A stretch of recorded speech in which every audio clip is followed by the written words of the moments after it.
Hello po! Welcome po ulit sa channel natin. Maraming salamat po sa pagsilip kung ito po ang first time nyo. Ngayon po ang ituturo ko po sa inyo ay ang kantang Magbalik by Kalyalili. Kung magustuhan nyo po ang tutorial na ito, huwag nyo pong kalimutan na mag-like at mag-subscribe sa channel natin. Maraming salamat po! Tika, simulan po natin.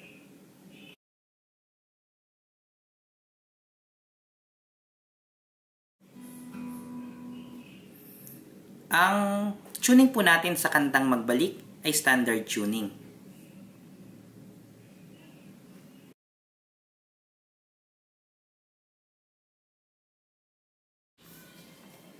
Ituturo ko po sa inyo ngayon yung intro riff ng kantang to. So para po siyang ganito.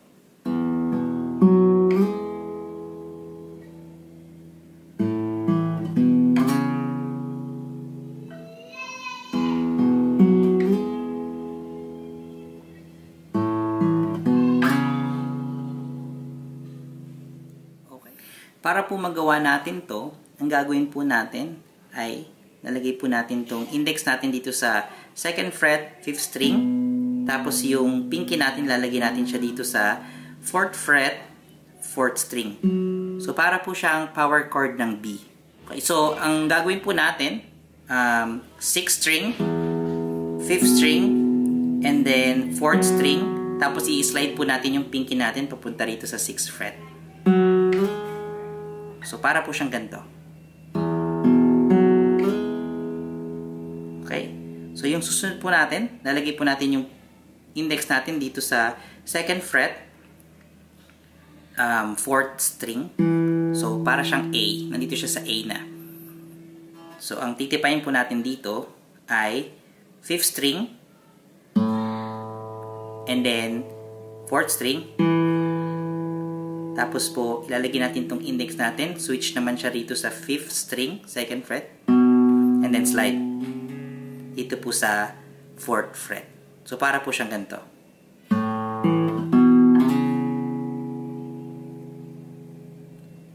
Ngayon po, ulitin po natin yung buong riff.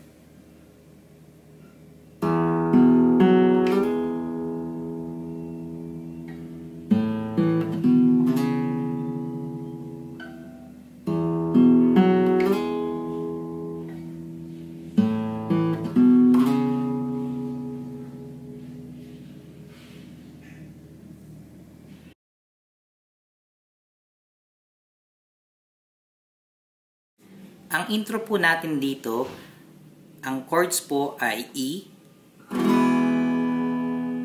B, C sharp minor, at A. Kung mapapansin po natin, iba po ulit yung mga chord pattern or yung chord form na gamit natin.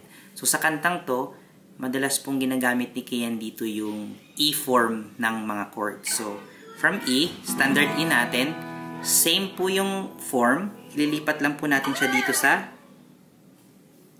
1, 2, 3, 4, 5, 6, 7, 8, 9. Okay? So, para rin po siyang B na bar chords, pero tinanggal natin to. Kaya nagmukha lang siyang parang E. Okay, so B, tapos C sharp minor. So, ang gagawin po natin from dito, isi-switch po natin itong dalawang daliri kasi medyo may gap na siya ng konti. So, para gawin po natin yan, lalagay po natin yung index natin dito sa 3rd string,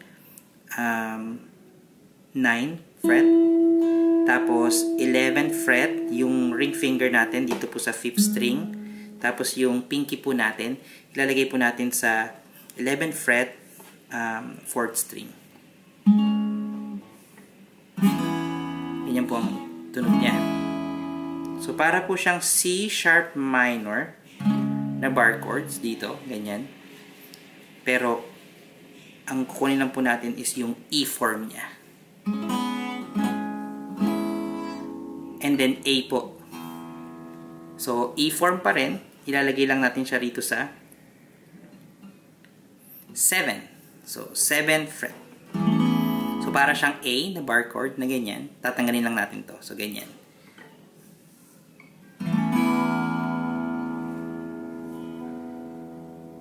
Okay. So, sa intro po natin, ang gagawin po natin dito ay 2 times na run. So, para po siyang ganito.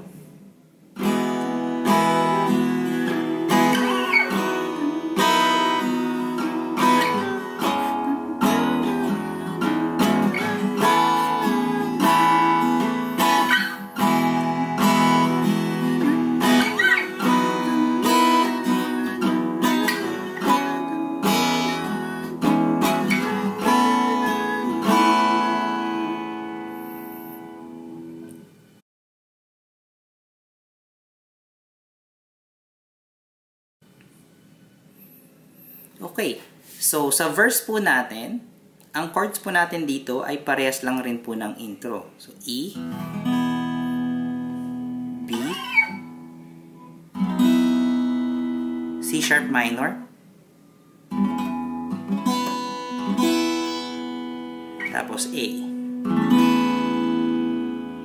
But this time, 4 times po natin ito gagawin. So, kung tutugtugin po natin siya, para po siyang ganito.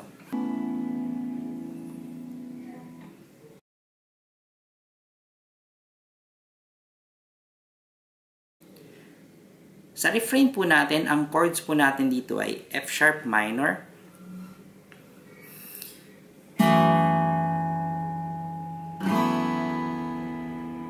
at B. 3 times po natin ito gagawin. Tapos A, tapos B. Kung mapapansin po natin, yung F sharp minor po natin na gagamit nito ay ibang form na naman. So, ilalagay po natin itong index finger natin dito sa 6th fret, 2nd string, 4th string, 2nd fret, and 3rd string, 2nd fret. So, ganyan po yung form natin. So, para po siyang ganito pag tinugtog natin.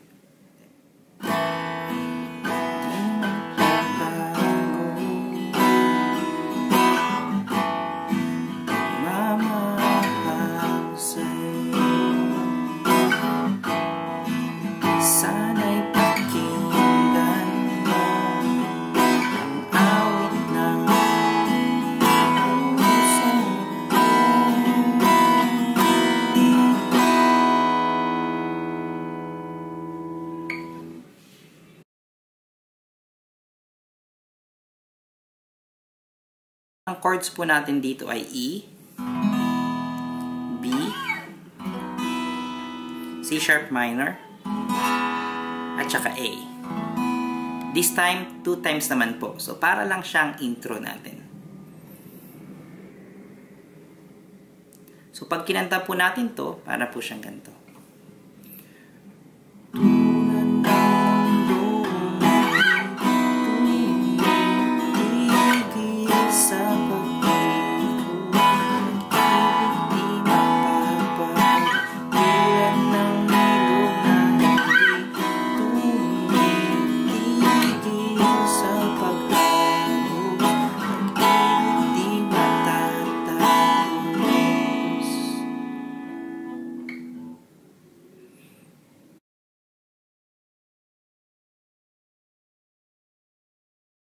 Sa instrumental po natin, ang chords po natin dito ay C sharp minor, B, tapos A. Tapos po magkakaroon po ng mga chords na dadaanan or transitional chords papunta ulit dun sa pattern na yon. So, ang chords na dadaanan natin ay C sharp 5, D sharp 5, E 5, and F sharp 5. So, naka-power chords po tayo dito. Ulitin ko po. C sharp 5, D sharp 5, E 5, and F sharp 5. And then, gagawin po natin ulit yung chords na C sharp minor, B, tapos A. So, para po siyang ganito.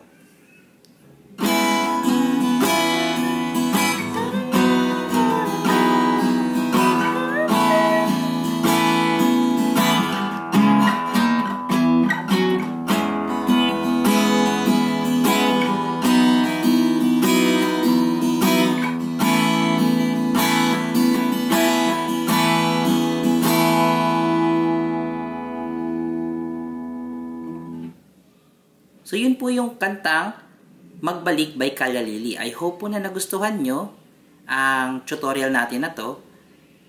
Maganda po itong kantang to para sa mga beginner dahil paulit-ulit lang po ang mga chords niya.